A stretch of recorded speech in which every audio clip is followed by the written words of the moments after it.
Hello दोस्तों, आप सबका स्वागत है मेरे चैनल पे। आज हम सीखेंगे कि ASP.NET ग्रिड व्यू में एंटिटी फ्रेमवर्क का इस्तेमाल करके कस्टम पेजिंग कैसे करें। आगे बढ़ने से पहले आप सभी से निवेदन है कि आप मेरे चैनल को सब्सक्राइब करें और बेल आइकन दबाना ना भूलें। तो चलिए वीडियो की शुरुआत करते हैं। यहाँ पर मैं आपको बताना चाहूँगा, इसे मैंने कस्टम पेजिंग इसलिए कहा है क्योंकि यहाँ पर हम ग्रिड व्यू की डिफ़ॉल्ट पेजिंग का इस्तेमाल ना करते हुए हम एंटिटी फ्रेमवर्क का इस्तेमाल करेंगे और ऑन डिमांड डेटा लाएंगे। अब यहाँ पर ऑन डिमांड डेटा का मतलब ये होता है कि ग्रिड व्यू में सारे रिकॉर्ड्स को लाया जाता है और फिर बाद में उनको पेज किया जाता है। यानी मान लीजिए आपने पेज नंबर 1 या 2 पर क्लिक किया है तो भी सारे रिकॉर्ड्स आएंगे और सिर्फ उसी पेज का रिकॉर्ड दिखेगा, जबकि कस्टम पेजिंग में ऐसा नहीं होता है। यहाँ पर वही रिकॉर्ड्स आएंगे जो पेज नंबर आपने क्लिक किया है। तो चलिए वीडियो की शुरुआत करते हैं। सबसे पहले मैं यहाँ पर एक एंटिटी डेटा मॉडल ऐड करूंगा।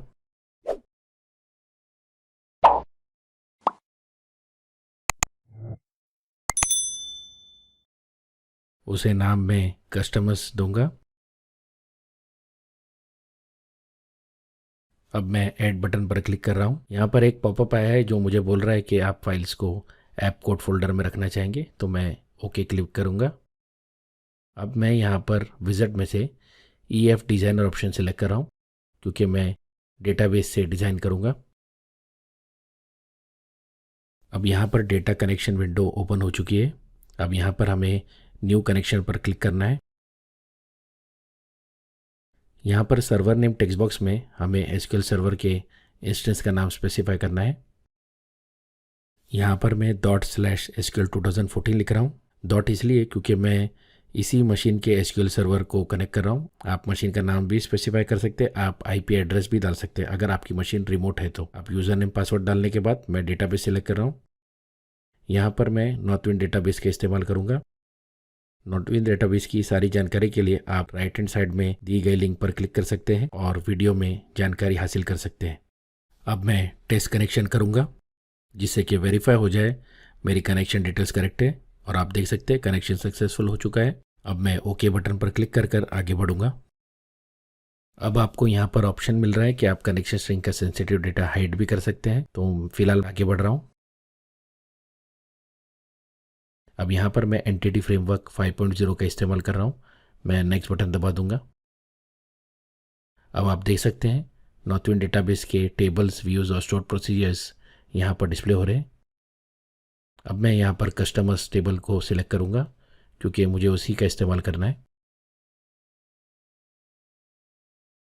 आप देख सकते हैं मॉडल नेम स्पेस में नॉर्थविंड मॉडल डिस्प्ले हो रहा है।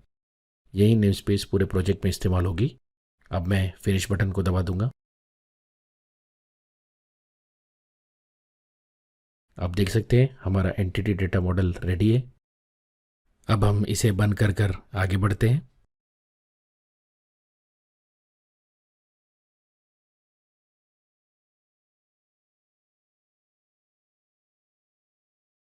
अब मैं एक क्लास ऐड कर रहा हूँ जिसे मैं नाम कस्टमर DS दूंगा।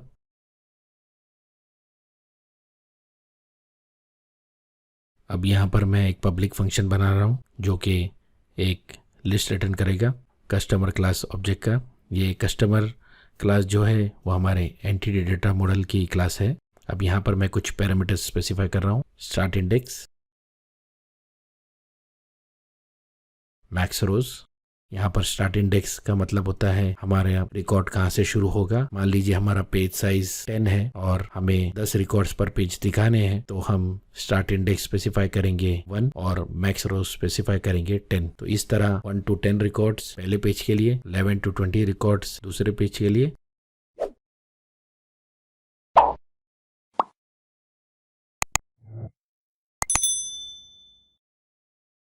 अब मैं नॉर्थविंड एंटिटीज क्लास का इस्तेमाल कर डेटा फैच कर रहा हूँ।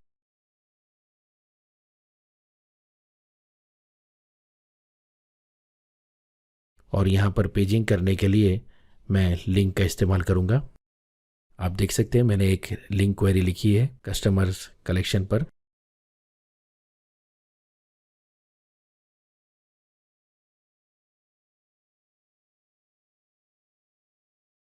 अब यहाँ पर मैं लिंक ऑर्डर बाय फंक्शन का इस्तेमाल कर रहा हूँ और लैम्डा एक्सप्रेशन इस्तेमाल करके उसे कस्टमर ID के बेस में ऑर्डर कर रहा हूँ।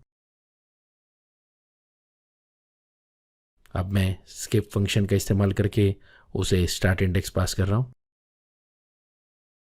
और टेक फंक्शन का इस्तेमाल करके उसे मैक्स रोज़ पास कर रहा हूँ और फाइनली जो हमारी क्वेरी का रिजल्ट है उसे मैं एक जेनरिक लिस्ट में कन्वर्ट कर रिटर्न कर दे रहा हूँ।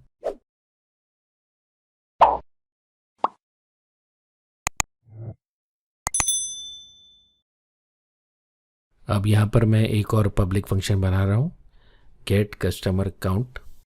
और जैसा कि आप सब समझ गए होंगे, इस फंक्शन का इस्तेमाल है डेटाबेस रिकॉर्ड्स की काउंट पता कर रिटर्न करना है।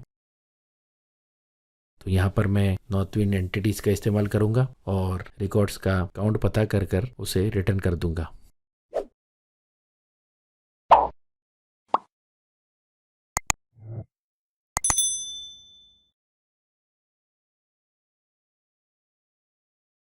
तो चलिए अब हम चलते ASPX पेज पर, जहाँ पर मैंने पहले से कुछ CSS ऐड कर रखी है जो कि हमारे ग्रिड व्यू के लिए डिज़ाइनिंग में इस्तेमाल होगी। अब यहाँ पर मैं ग्रिड व्यू कंट्रोल ऐड कर रहा हूँ।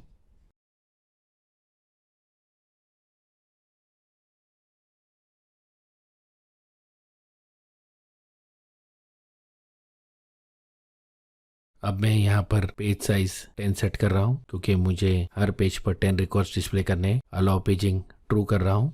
अब यहाँ पर आप सोचेंगे कि मैं पेजिंग तो ग्रिड व्यू का ही इस्तेमाल कर रहा हूँ, पर ऐसा नहीं है। ग्रिड व्यू का डिफ़ॉल्ट पेजिंग का इस्तेमाल ना करते हुए मैं यहाँ पर उस क्लास के मेथड को कॉल करूँगा जिसे हमने बनाया है ऑब्जेक्ट डेटा सोर्स का इस्तेमाल कर। अब यहाँ पर मैं ग्रिड व्यू में कुछ कॉलम सेट कर रहा हूँ जो कि बाउंड फील्ड कॉलम्स हो गए।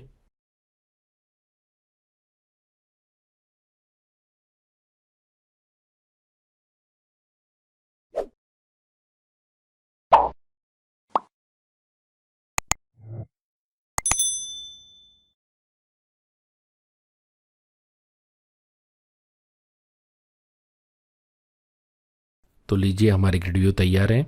अब मैं एक ऑब्जेक्ट डेटा सोर्स ऐड करूँगा। ऑब्जेक्ट डेटा सोर्स बिल्कुल SQL डेटा सोर्स की तरह ही होती है, पर डेटाबेस से डायरेक्टली कनेक्ट करने की बजाय यहाँ पर हम उसे क्लास के ज़रिए डेटाबेस से कनेक्ट कर सकते हैं। यहाँ पर मैं एनेबल पेजिंग प्रॉपर्टी को ट्रू सेट कर रहा हूँ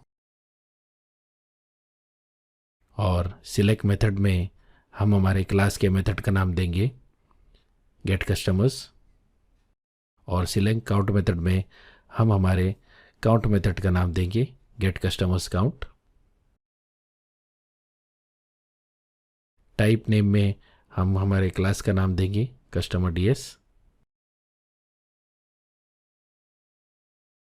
अब हमें यहाँ पर हमारे पैरामीटर्स का नाम स्पेसिफाई करना है। तो सबसे पहला पैरामीटर है मैक्सिमम रोज, तो वहाँ पर हमने मैक्स रोज पैरामीटर सेट कर दिया है और स्टार्ट रो इंडेक्स पैरामीटर में हमने स्टार्ट इंडेक्स पैरामीटर का नाम सेट कर दिया है। तो लीजिए हमारा ऑब्जेक्ट डेटा सोर्स का भी कॉन्फ़िगरेशन पूरा हो चुका है। अब हमें इस ऑब्जेक्ट डेटा सोर्स को ग्रिड व्यू का असाइन करना होगा। यहाँ पर मैं एक और एट्रीब्यूट ऐड करूँगा डेटा सोर्स ID, जहाँ पर मैं ऑब्जेक्ट डेटा सोर्स का ID सेट कर दूँगा। तो लीजिए हमारा प्रोग्रामिंग पार्ट पूरा होता है। अब चलिए अब हम इसे रन कर चेक कर लेते हैं। तो आप देख सकते हैं ग्रिड व्यू डेटा डिस्प्ले कर रही है, साथ ही साथ हम पेजिंग भी कर पा रहे हैं। अब यहाँ पर परफॉर्मेंस वाइज ये पेजिंग फास्ट चलेगी। उसका रीज़न ये है कि पूरे टेबल का रिकॉर्ड लाने की बजाय हम यहाँ पर पेज रिकॉर्ड ला रहे हैं। मान लीजिए आपके टेबल में 1000 रिकॉर्ड्स है तो भी यहाँ पर पेज यानी कि हर पेज के लिए सिर्फ 10 रिकॉर्ड्स ही आएंगे। तो इसी के साथ हम वीडियो के अंत में आते हैं। सोर्स कोड और डेमो के लिंक्स डिस्क्रिप्शन में अवेलेबल हैं। आपका बहुत बहुत शुक्रिया वीडियो देखने के लिए। प्लीज़ लाइक, शेयर और सब्सक्राइब कीजिए। जल्द ही मिलेंगे अगले वीडियो में।